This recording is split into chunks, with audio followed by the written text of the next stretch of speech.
Хятадын шилдэг өгүүлэлгүүд зохиолч Оуян Цянсен. Тасарсан гол. Тасарсан голын ус татарч тасралгүйгээр тэнгэрийн хаяаг чиглэн тэртээ хол руу хэдэн 10 газарт урсдаг билээ. Энэ гол чухам хэр хол урсдгийг хэнч мэдэхгүй. 9-р маа модон толгуураар голын мөнгөн толиог яран дүрэхэд хулсан дээвэртэй жижиг завь нь Лянхуа хэт үйлсийг зүсэн урсгал даган уруудна. Тосгоны хөгшөд түүнд энэ голыг ямар учраас тасарсан гол гэж нэрлсэн тухай багт нь ярьж өгсөн ч том болоод тэр бүхнийг угаасаа мэдэж байснаа гэнэт ухаарчээ. Долгио хайлуулан урсах догшин сүрлэг энэ гол өндөр уулын хатан хавцлаас их авсан юм. Хавцал холоос харахад амаа ангайсан матар шиг аимшигтэй үзэгдэнэ. Газрын гүнээс ундарсан ус гэрэлд гармагц хөх өнгөтэй болж эрх чөлөөтэй болсон мэт шүүгэн урсна. Ийхүү хавцлаар зүүн тийш 5 газрын зайд урссаар уулын бэлдэх мөн л матрын ам шиг ангайсан агуйд цутгана. Хадад хавцлыг дуаангүү дэндээс 3 газрын цаахан байдаг 10 дайлтай гацааг дуаанжай хэмээн. Эндхийн аялгаар дуаанжай нь дуаан цай буюу өргүү гэсэн үгтэй ойр дуудагдагч дуаанзис цүйсэн буюу өрөөдөм тасрах гэсэн үгээс хахь өөр утгатай. Дуаанжвэн эмс хөөхнүүдч тэхээс тэх гэсэн шиг олон хөөхд төрүүлнэ. Дуаанжай тосхон огөрсөн боржин бүхий өргөн уужим тэгш өндөрлөгийн зүүнтэй байрлана. Улаан хөрс нь хотхор гүдгэр ихтэй. Тосгоны зүүнтэй дуаангуу хавцалтай залгаа өндөр уул дүнхийн. Хавцлаар зүүн тийш дахин 50 газар өгсвөл үүлийн уулсын бараа харагдана. Өтгөн хөвчөд юу ис байх вүлээ? Маа авахт ах дүүс 200-ны өмнө Хэвэнжай тосгоноосоо гарч дуаанжайд ирж суурьшжээ. Маа авахтын эмс хөөхнүүд Хэвэнжайн лун авахтын хөөхнүүд шиг нөхрөө дагаж тосхон сууршив. Маа авахтын тосхныг хязэнээс дуаанжай гэж нэрлсэнийг хэнч мэдэхгүй. Тосгоных нь нэр өргүү гэсэнтэй ижил сонсогддог учраас маа авахтын эрчүүд чадах чинээгээрээ хичээж эхнэрүүдэнч жилийн жилд хүүхэд цовуулна. Эндхийн хөрс шороо үржил шимгүй хад асга ихтэй учраас өвс ургамал тачир мод бутцсон. Гуу жалга дагуу тарьсан баг хаан буудай өнөр өтгөн маа авахтынхныг тэжээж цадгахгүй. Иймээс тосгоны айл бүр Ахмад гурваа үлдээж дүүнэрийн өөр тийш явуулдаг уламжлал тогтжээ. Тосгоныхоо нэрийг солих гэж үзсэн ч болсонгүй. Явуулын хүмүүс анайл дуаанжай гэж дуудаж хожим шилжиж суурьсан ховгүүд огт нь бодилж төөрөхгүй гэсэндээ хэвээр нь үлдээв. 9-р маа ганц ихчтэй учраас тосгондоо үлджээ. 60 гарсан түүний нуруу бөхтөр нүүр царай нь салхи бороонд өгөрсөн боржин шиг үрчгэр хутгаар зүсүүлсэн мэт үзэгдэх гүн үржлээ нь 1-2 жилийн бус хэдэн 10 жилийн зовлон амьдралынх нь мөрвөлээ. Уулын чулуу хэдэн мянган жилд ээлж үрчлээддэг бол хүн хэдхэн жилийн дотор ийхүү гунддаг. Голын тунгалаг уснаа туссан гүн хөх тэнгэр сэлүүрээр ярагдаж жижиг зав үүл зүсэн ховно. 9-р маа нүүрэн дээрээ бол инехгүй ч цагтаа цагаан байгаад харлаж шарлсан шүдэн завсраас нь хэхэг их аваа гарах нь нэг сонсоход мэгшиж байгаа ч юм шиг дуулдана. Маа ер нь мэдээ орсноосоо хойш инээж байснаа сандаггүй. Энэ нь ухта лун ахлагчаас үүдэлтэй. Хэвэнжайн ахлагч лун түүнийг оршиож ам хэлтрүүлсэн ч 9-р маа шөнийн амьдралтай болжээ. Дунжайн жирийн иргэн энэ хүн чухам ямар учраас эрх мэдэлтэй лунтай тэрсэлсэн бэ гэвэл Магийн аав буюу Лаодогийн тухай өгүүлэх хэрэгтэй. Энэ бол 75 жилийн өмнөх хэрэг явдал. Тэр цагт Лаодо хутга шидэгтэй гаргуун Лаолантай хүч үзэхээр шийджээ. Лаодо хэлсэндээ хүрдэг хутга шидэгтэй сайн түүгээрээ алдар хүнд олсон өтгөн хар ус хэрцгий догшин харцтай хүрэн бур арьстай хүдрээр Өөрийн магтахыг дуулаад хөмсөг өргөн цээжний булчингаа гайхуулж "Би яах вэ? Ойггүй хичээсний үр дүн" гэж Хевнийг хариулна. Хевнжэн эрхэм фаны нээсэн тосгондоо цорын ганц хувийн сургуульд байхдаа ийм сүрхий үг хэлж сурчээ. Лаулан ялгаагүй хараа цэц сайтай хотго шидэхтэй гаргун анд буу ярьж явсан удаагүй зоригтой ир. Нэгэнтээ цоохор ирвстэй таарч хоёр хутга шидэж наманжээ. Нэг хутга нь ирвсийн хоолойг ярьсан бол нөгөө нь зүрхэнд нь зоогдсон гэдэг. Өдхөн хөмсөг дүрлгэр нүдтэй лаулан булчин шүрмсийн тодруулсан хөрслөг бор арьстай. Эмс хүүхнүүд лауланаас дөлнө. Тэр Лаудагийн сэтгэлд бүсгүй Медваг өөрийн болгосон учраас Лауда зүгээр өнгөрөхгүй нь ойлгомжтой байлаа. Лауда 14-төдөө өнчирч 5 настай хөгшин нохойтойгоо л хоёул үлджээ. Хайртай бүсгүйг нь Лаулан дарж авахад энэ нохой өмдөө татааг байхад нь бутнаас татаж гаргасан гэдэг. Лаулан бүсгүйг дагуулж тосгонд ороход Лауда нохойтойгоо гинэт гарч ирээд замд нь хөндлөсөв. Хөмсөг зангидаж хутгаа сугалсан түүнийг хараад Лаулан 10 алхам ухарч гараа ингэртээ зөрүүлэн мэд мэдхийн сацав. Хутгаа шидвэл шид гэж догчээ. Лауда тас хөхөрснө нь хутга шидэхтэй гарамгай хүний хуваар чи эхэлж шид. Шидсэн хутгыг чинь би хутгаараа цохиж унгаад хоёр дахь хутгаа зүрхэнд чинь зооно гэсэн утгатай аж. Үүнийг Лаулан зөвшөөрсөнгүй. Тэд тосгоны ахлагч ховийн сургууль багшилдаг хөгшин фэнийг дуудав. Элдвийг үтсэн энэ хөгшнийг тосгоныхон хэдэн үеэрээ хүндэлнэ. Фэн овогт тосгоны ахлагчийн хуваар гэмбруутныг хайсангүй. Хорчгор гараараа даллаад 20 алхмын зайнаас нэг нь хутга нөгөө нь буугаар тулалд хэн төрүүлж зэвсэг гаргахыг шодъё гэв. Ийм шодсноор Лаулан эхэлж хутга шидэж дараа нь Лауда сум тавихаар тогтлоо. Лаулан баярлсан бол Лауда дуурсангүй.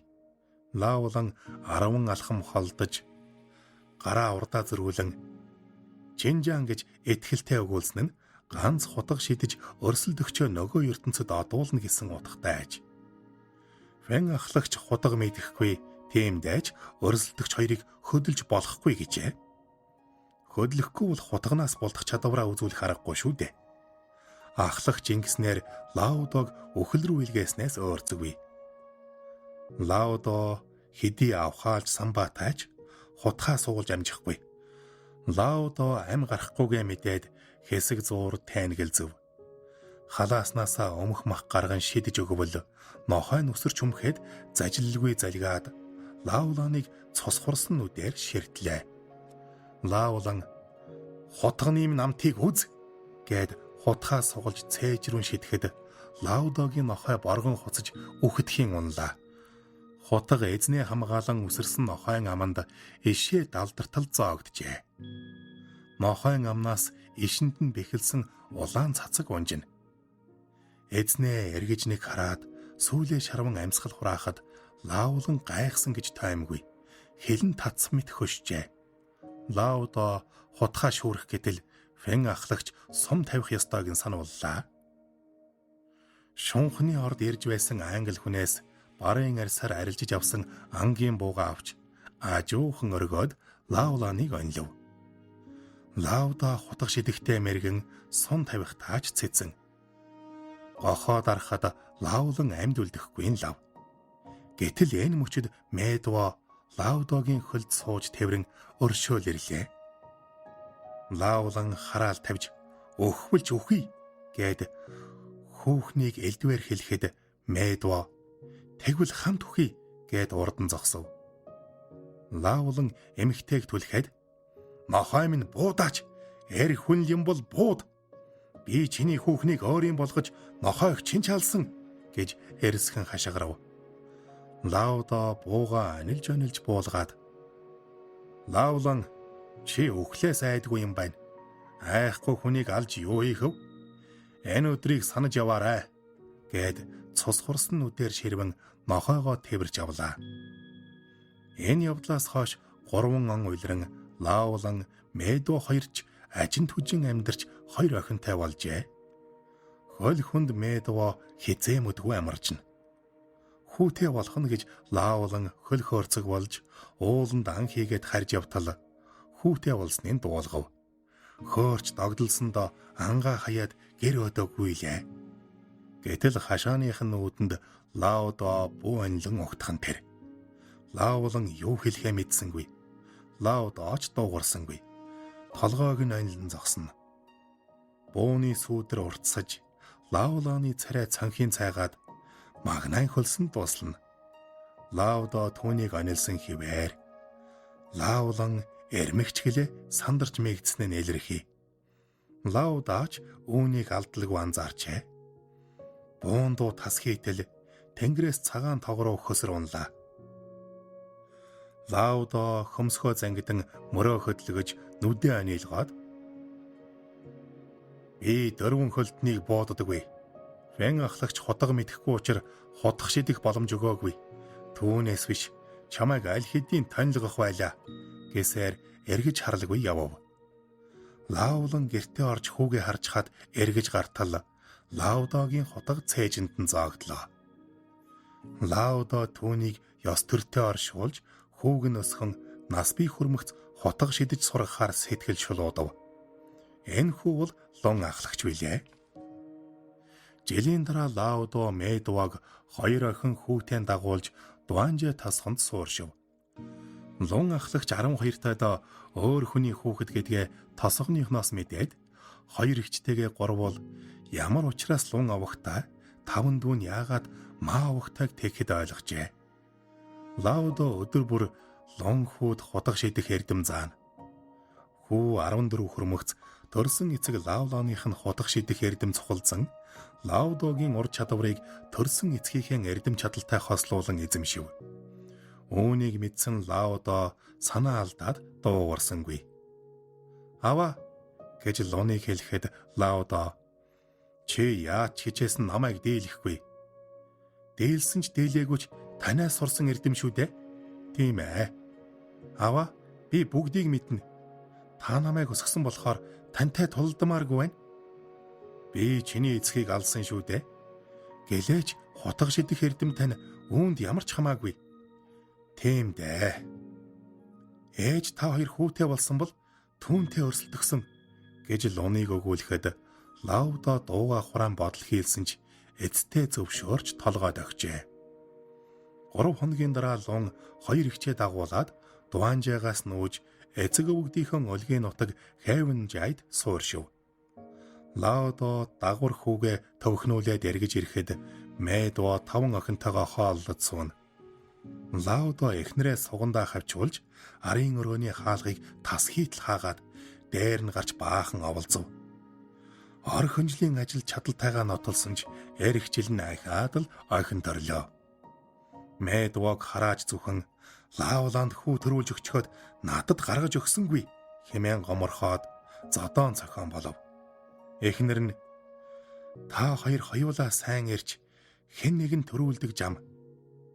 Чи хүүтэй болох ховгүй юм байлгүй дээ" гэж аргацсан ч угаас шүтлэггүй Лаудо тайтгарсангүй. Медва түүнийг өөр эмэгтэйтэй оролдоод үзээч гэсэн ч тас зөрлөө. Лаудо эхнэрээ ноолсоор л байв. Медва хүү төрвөл эхнийхтэй лун ах нь дүүгээ өршөөхөн лавтай гэсэндэ бүхнийг тавьчихна. Гэлээгээд хялсан юм шиг хүү төрүүлсэнгүй. Лаудо 8 охинтой болоод сэтгэл санаагаар элт гундаж дөнгөж 40 хүргэсэн ч шанаа нь бууралджээ. Медва хүүтэй болох санаагаа орхивол дээргүй юу гэж ам нээх гэсэн боловч зүрхэлсэнгүй. Лаудо хэдий хотог шидэх эрдмээр хамгийн шилдэгч өөр хүн баймаажин үүнийгээ батлана. Эрдэмтэй хүний хувьд чадлаа үзүүлгүй өнгөрнө гэдэг гутам шиг. Медва өдрөөс өдөрт гундаж гутрах нөхөрөө зүгээр хараад сууж чадсангүй. Хүү төрүүлж өгье гэж хүсвч Лаудо хизээний итгэл алдарсан тул яаж ч татаж чангаасан зай барина. Нэгэнтээ Медва салж өгөхгүй шалахад Лаудо уурандаа хэд зохиж эмэгтэй ч уйлсаар гарч одлоо. Лаудо эрсэнгүй дар сууж хэвдэв. Горов хоноод эргэж ирэхэд Лаудо мөн л согтуу хэвтэж байжээ. Медва шууд хувцсыг тайлаад мордлоо. Ийм байдалтайгаар янагалж үзээгүй Лаудо дээр нь гарахаар оролцсон ч тун амжилгүй сав тавьжээ. 9 сарын дараа Медва ногон үр төрүүлсэн нь 9-р маа билээ. Сэтгэл нь сэрэгсэн Лаудо тосхон даяар хөлтөө найрхийн хөгжсөн гэдэг. 8 улсын цэрэг Бээжинд нэвтэрдэг жил 18-тай лун төрсөн эцгийнхээ хутгийг хуйлан эзэн хааны төлөө цэрэгт явлаа.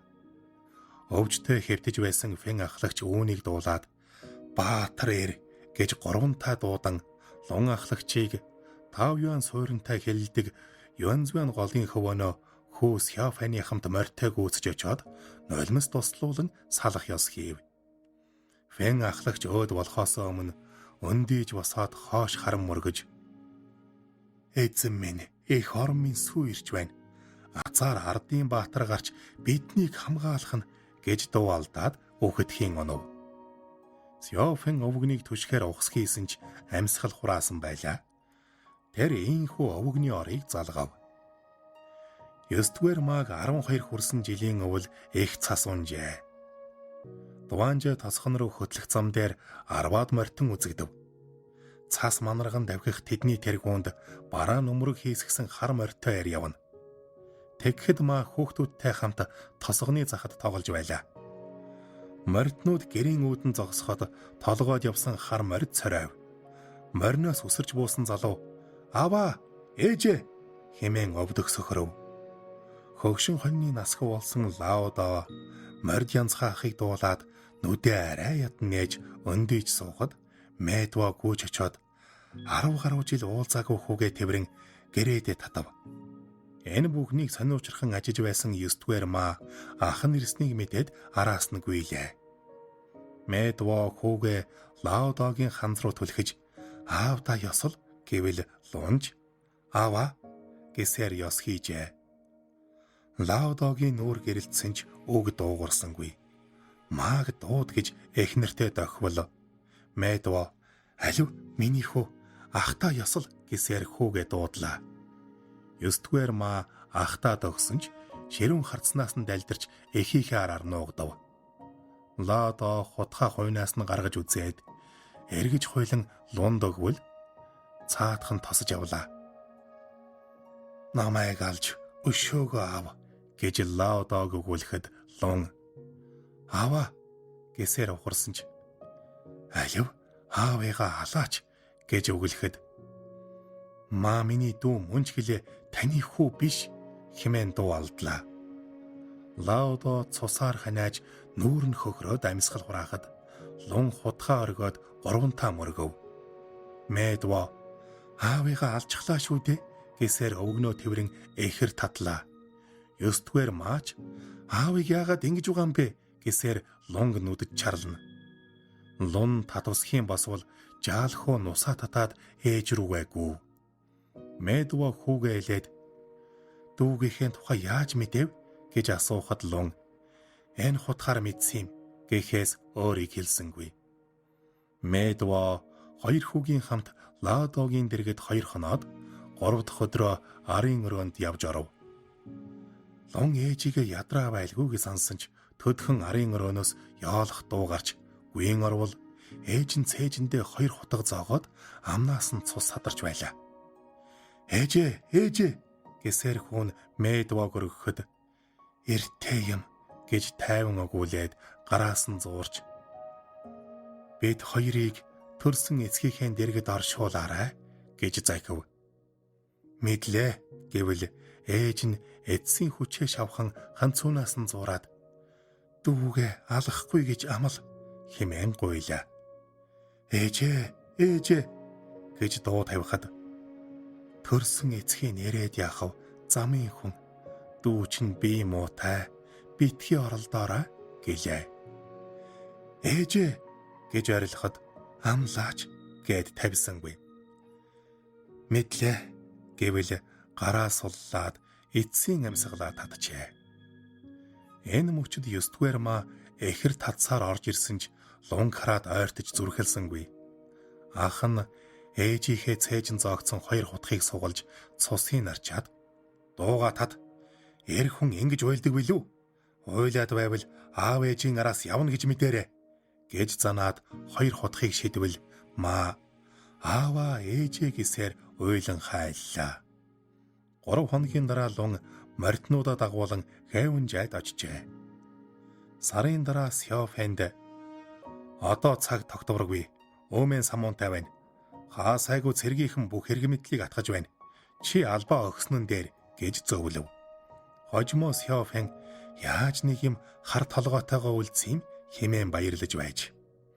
Ийхүү лун тосгоны ахлагч болов. Тэглээгээд 9 дугаар магийн аж байдал дээрдсэнгүй. 7-8 дугаар эгчийн лун хэвэнжээ давчирсан тул 12 настай маа дунжайд орой ганцаар үлджээ. Түүнээс хойш маа ахтайгаа уулзсангүй. Анх нь түүнд завь хөргүүлж голын эрх цөөршүүлснээр ахтаа загас барих ажилтай болж шунхны уурхайн ажилчтай адил сардаа 2 лам мөнгө авдаг боллоо. Дундад иргэн улсын үед англичууд шунхны ордоо хайж явсанд лун ахлагч хэдэн мөнгөн янчанаар уурхайн үйл ажиллагааг сэргээжээ. Албарлсан шунхыг халуунаар нь боловсруулж гялтгансан мөнгөн ус гаргаж авна. Мөнгөн усаар хөлжсөн лун ахлагч буу зэвсэгтэй болж уурхайгаа 100 гаруй хүнээр хамгаалуулан эрх мэдлээ баттгав. Дуанхэгийн мөнгөн хайрст элдэн загас сайхан амттай. Эрт дээр үед энэ загасыг Тэнгэрийн алаг элд хэмээн нэрлэдэг байж. Тунгалаг голын усанд өдөртөө харагдахгүй элдэн загас гүний ус гадагшлах агуйн амсарт сартай шин үзэгдээд чимээ гарах төдийд эргээд алга болчихно. Маа өдөр бүр хар үе бүрий болмогц агуун амсар сахин заваа зоогоод хүлээдэг ажилтай. Олдоц муутай элдэн загаста лун ахлагч учиргүй дуртай болохоор 9 дугаар маа шөнийн амьдралтай болжээ. Сар суухад 10-аад жин баривал дээдийн заяа. Гэтэл лунгийн хүмүүс 2 хоноод л загас авахаар ирнэ. 9 дугаар маа 25 хүрсэн жилийн намар лун ахлагчийн хүмүүс нэг бүсгүйг дагуулж ирээд түүнд эхнэр болгож өгөв. Хорим найрч хийсэнгүй. Хүүхнийг маа өвгтийн гэрт хүргэж өгсөн төдий. Маа өвгтийн хашаа хороо эзгүүрсэн ч бүсгүй хүн ирснээр өнгө заслаа. Гэрийн бараа хархаа болж их төлөв завин дээр өнждөг 9 дугаар маа эхнэртэй болоод өдөртөө гэртээ ирдэг болов. Тарайчин гэрвлээс гаралтай бүсгүй хélэм татлахгүй дуу цойтойч шөндөө эзгүй байдаг нөхөртөө санаа зовнин хаяа үг унгаж лун ахлагчийг муулаад авав. Эрэм хоёрын яриа хөөрөг дунжайхан мэдэхгүй ч лун олоод сонсчихжээ. Эмэгтэйг 9 дугаар магийн нүдэн дээр байрж авч хүлээд ширүүн урсгалд дуанхэ гол руу шидэхэд маа эхнэртэй би лун ахлагчд ам алдаагүй гэж уйлан хайлан андгайлж байлаа. Эмэгтэй үүнд нь итгэвч маа минь чам шиг ингэж амьдрснаас өгснэн дээр гэд ахиж юм хэлэх гэсэн боловч живж далдран усны мандал хөөсрлөө. Маа юу хэлэх гэснийг мэдсэнгүй. Айсандаа зүрхэн салгалж хайванжайн зүг хараад сөхрөн сууж ах минь дээ ах минь гэж ордуу тавив. Энэ зур лун ахлагч хар морио унаад түүнийг дурандах аваа. Ээжээ хүн чадах бүхнээ хийлээ. Андад цуг явж атаатан дайсантай хамт тулах дүүтэй байхыг би хүсэлгүй яахав. Ямар таач 9 дугаар дууг өршөөж амьд үлдээв. Хэнд ч хэрэггүй амтан дураараа явг. Дарамжилж гутаах тусам улан дордох юм. Эхнэрийн живүүлэхэд аврахаар өсөрсөнгүй. Ийм л заяатай амт юм. Хүүдэн дайсан мундах биш. Хатуул байхгүй л гориггүй гэж дуу алдав. 9 дугаар маа лун ахлагчийн санааг ойлгосонгүй. Ойр хавийнхнээ айлган сөрдүүлж эрхэндээ оруулсан лунтай сөргөлдөх хүн үгүй болжээ. 9 дугаар мааг яаж чадахгүй лун ахлагч байж суух газраа олж ядна. Тэр үнэндээ дүүгээ өрөвдөн гэсэн ч нүүр эсогнө. Мааг дүүгээ гэж хүлээн зөвшөөрвөл дайснууд нь толгоо өндийхийг мэднэ. Үүлийн уулын эрдцвэл бүгд зэвсгийн эрдэмтэй. Ээжтэй ам гарсны учир 9 дугаар мааг оролдож болохгүй. Эрх мэдэл эд хөрөнгөтэйч уймэн самуунтай үед дүүгийнхээ амьдралыг баталгаатай болгох аргагүй нүнэн. Хүч түрэмгийлснээр нь л 1000 гаруй өрхтэй хайванжаан ахлагч болж эрх мэдэлд хүрэх боломжтой. Лун юу эсийг үзэн байж энэ суудалд суулаа. Загас барихаас өөр ажилгүй санаа зовх юмгүй 9-р маад атаархаж явсан удаач бий. Дуанхэгийн загас ховор багада аавтайгаа хутга шидэх сургууль хийж загас барьдаг байснаа санав. Аав нь лунгийн гарыг хатуу болгох гэсэндээ загас барьж сургасан. Гэтэл барьсан загас нь хачин сайхан амттай байж таарчээ. Хайр газар 10 гаруй жил амар жимэр суусан ч нутгийнхаа загасны амтыг мартаж чадсангүй. Энэ амтыг санагалцсандаа эргэж ирсэн гэхэд буруудахгүй. Нутгийнхан дуанхэд загас барих нь амар ажил биш гэдгийг мэднэ. Тиймээс ч лун дүүдээ энэ үүргийг онов. Хүмүүсийн нүдэн дээр дүүгээ 9-р маал гин. Тэгэхэр түүнд өс сансан улс дүүд нь халдахгүй гэсэн үг. Гэтэл маа үүнийг мэдгсэн билүү? Жилээс жилд шөн дөлөөр загас барьсаар өчнөөн оныг өдөв. Он жил улирвч маа ахтайгаа нүүр тулж уулзсан удаагүй. Маа өвгтийн хашаа хороонд сууж байсан ч дунжайхан түүнийг Ладаогийн дүү гэж үзэхгүй. Эхнийхтэй эгч нар нь ч дүүгээ гэхгүй. Загас барьж түүнийг арилжин амь зууна. Өгтлээ хайдаг лун ахыгаач саналгүй олон жилийг энэ мэт үджээ. Харин лунгийн сураг тасарсанд айдсан ч намжих шиг. Сардаа барьсан 10 жин загсаа хаяа мөнгөн янчаан хаяа хүнсээр арилжина. Гэртээ ч ирэх нь ховор. Нэгэнтээ ирээд эмэгтэй хүний дуу гарч байхыг сонсчээ. Тэгээд айсандаа завин дээрээ суусан нь дээргээ санаад яваад өгөв. Нойрон дунд нь уснаас нойтон бүсгүй завин дээр нь гарч ирнэ. Бүсгүйд хорогдоод гэртээ ч харихгүй. Өдөржин бодол болон суугч өнөө бүсгүй үзэгдэхгүй. Жилдээ 2 удаа л гарч ирнэ. Нэгэн удаа багын найз Магоогаас лун ахлагч тэдний хашаа хороог зарж улаан дээрэмчтэй халз тулахаар зэвсэг авсан тухай ярьсныг дам сонсов. Тэр тулаанд хэн ялсныг маа мэдсэнгүй. Загсаа зарж амь зуулга залгасаар байвч барьсан загсаа идэж үдсэнгүй. 34 хүрээд амсах боломж гарсан ч идээгүй юм. Тэгэхэд эрэг дээр саарл давуу малгайтай винтов үүрсэн хідэн хүн ирж зам асуужээ. Малгай дээрээ улаан давуугаар 5 хошуу хайчилж чадсан тэд найрсаг яриа хөрөөтэй. Зам асуусан ч мэдэхгүй учраас хариулж чадсангүй. Загсал байна гэжээ.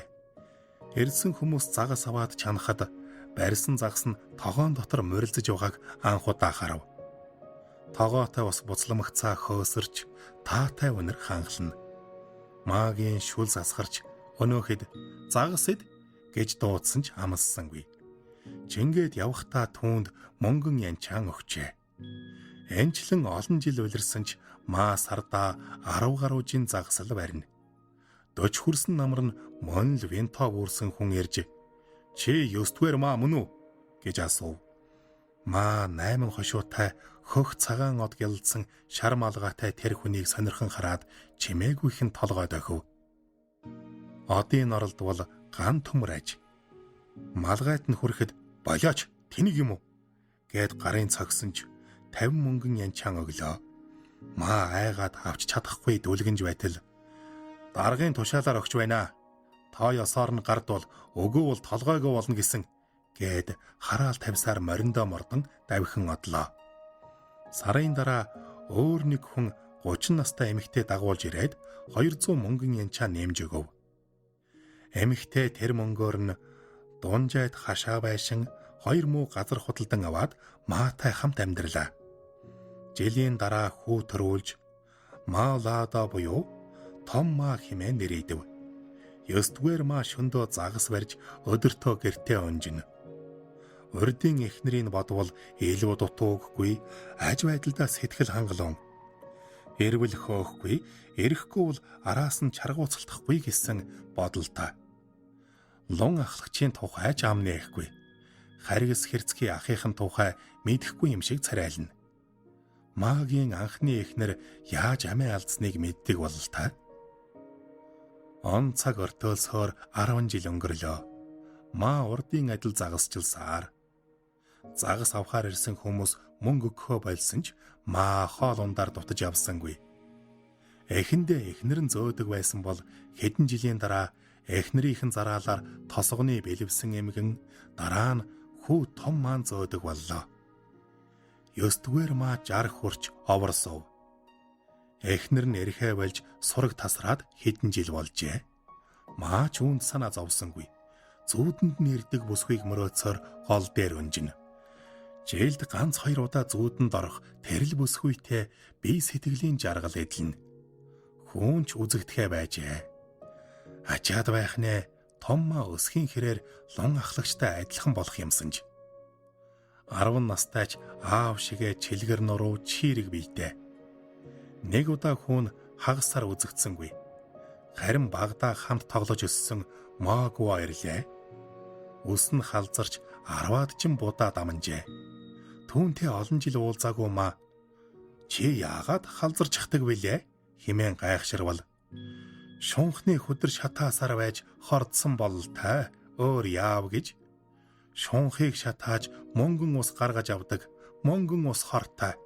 Урд нь би уурхайд ажиллахаас зүхтаадаг байсан ч амьдралд ортоод яалтчгүй орсон доо. Өөр ажил байсан бол өөрийгөө юу гэж хордуулахв. Уурхайд ажилдаг тосгоны хэд маань бүгд л хордоод яваад өгсөн. Би 5 жил ажиллаад үсхүү болж хоцорлоо. 5 жил болсон ч 20 насны юм шиг л овор суусан гэд зовлонгоо тоочв. Үгүй тийм газар ажиллаж байснаас ажиллаагүй дээр дээ гэхэд ах чин тэнд ёстой дарлаж байгаа. Хүн олдохгүй болохоор яасан гэж? За тэр яах вэ? Муухай юм яриха болий гэд дууга хураажээ. Маа сарда 10 жин загсаа барьсан хിവэр. Дуанхэгийн загас хүчтэй барихад бэрэгч олон жил гол сахиж суусных өөрийн гэсэн аргатай болжээ. Торонд барьсан загсаа ховинд хийхэд загас сүүлээ шарван морилзэн. Маа энэ байдалдаа ижил дасал болсон. 1951 оны нэг өдөр 20 жин загас барьлаа. Тэглээгээд авах хүн ирсэнгүй. Хавцал уруудсан зам уруудаж өнжлөө. Хэн ч үзэгдсэнгүй. 3 хоногийн дараа шар малгайтай 2 хүн ирсэн ч загас сонирхсонгүй. Тэд завин дээр нь гараад элдвийг асууж шалгав. Маа малгайн дээрх 5 хошууг нь голирч чимээгүй ил дохино. Тэсгэлгүй гар хөрвөл ган төмрөөр хийжээ. Та харьдаа гэж шар малгайт хэлэхэд энэ миний гэр гэлээ. Та одоо шүн загасчлах хэрэггүй. Дайрамжтын толгойлогч лунг барьж цаазаар аваачсан гэвэл цаазаар аваачсан гинэ гэд жигтэйхэн гайхав. Тийм ээ. Цааш нь харуулсан.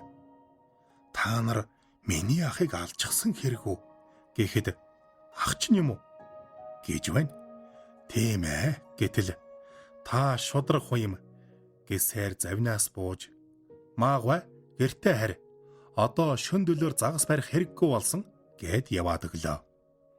Маргааш өглөө нь маа загсаа бариад харилаа. Эхнэр нь угтсангүй. Гэртээ уйлах дуулдана.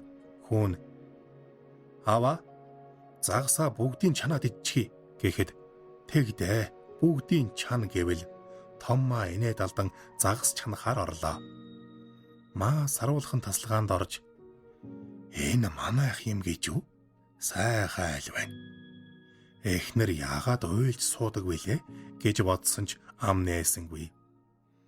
Өдийн алдад хүүн чансан загсаа авчирч 3 уул ширээний ард суулаа. Хүүн 10 загас идчихв. Ямар амттай байна гэж асуувал загас шиг л амттай юм. Өөр ямар байх вэ гэлээ. Маа багада аавтайгаа дахианы мах эзнээ санаад амт нь дахианы махтай төстэй юм уу гэвэл том маа загасны ясаа нулимаад ам нээх гэсэн боловч ээж нь түүнийг өшөглөв. Дуанхэ голын ус өдөртөө ямар шуухан байдгийг үзэхээр 9-р маа гол руу явлаа. Голын эхээс адаг хүртэл 5 бээр газар хөвөхөд хариу бүрүү нөмөрсөн ч өвгөн эрэг дээр гарсангүй. завин дээрээ хонож зүүдэнд ирдэг моноох эмэгтэйтэй ужрахыг хөсөмжилнэ. Төгсгөл. Тэр шөнө эмэгтэй ирсэнгүй. 9-р маа нулимс тослуулан сэрлээ. Үүнээс хойш өвгнийг олж харсан хүн үгүй үлээ. Хүүн аавынхаа цогцсыг ирээд олсонгүй. 12-тай хөвгүүн урсгал ус гөлрөн хэсэг зогсов. Ээжээ, аавыг эргэж ирсэн өдөр та яагаад уйлсан юм бэ? Манай газарт шунхны орд байгааг уурхайхан илрүүлээд өөр юм болгосон. Газар маань үржил шимтэй шүү дээ. Газаргүй бид хоёр одоо яаж амьдрах вэ гэж учралвал хүү толгой дагсан ч хэргийн учрыг сайн ойлгосонгүй. Хоол идэж байхад яагаад намайг өшгөлсөн юм бэ гэвэл тэнэг хэмээн дээ. Аавын чинь нас явж ам түнэр ялгахаа болсон болохоор битгий зөрөл гэж хэлэх гэсэн ухаантай юм гэлээ. Том аавыгаа өгөө болсон хойно л түүнийг өгүүлэн санагалцсан нь энэ. Олон жилийн дараа тэр нутаг шунхны уурхай түшгэлсэн эдийн засгийн онцгой бүс болсон юм. Шунх буюу хөхөртэй мөнгөн усыг хайлуулж мөнгөн ус ялгаж авдаг. Том хожимо тэр уурхайд ажилд оржээ. Эдийн засгийн онцгой бүс мөнгөн ус олборлтын төв болж хөгжив. Техник технологи хөгжиж ажилчдын аюулгүй байдлыг хангах үз орчин бүрдүүлжээ. Том уурхайд 30 гаруй жил ажиллаад тэтгэврт гаргахад тэнд хэдэн 10,000 хүнтэй уурхайн хот сүндрэлсэн байлаа. Шинэ зуун гарахаас 10 жилийн өмнө уурхай нөөц шавхагдсан тул эдийн засгийн онцгой бүсийг дампуурсан хэмээн зарлаж уурхайг хаасан ч хот хэвээр үлдэв. Уурхайн эзэмшил нутгийг сэргээх боломжгүй дээр мөнгөн ус шингэсэн хөрс шороонд тариа тарих аргагүй. Харамсалтай нь барын ууланд бар үгүй. Нугасны цөөрөмд нугас үгүй. Ногоо нарсны бэлд нарс үгүй. Газрын тосны хотод газрын тос үгүй. Нүүрсний төвдч нүүрсгүй болсон нь л үнэн билээ. Төгсөв. Орчуулсан Бат Эрдэнийн гэрлээ.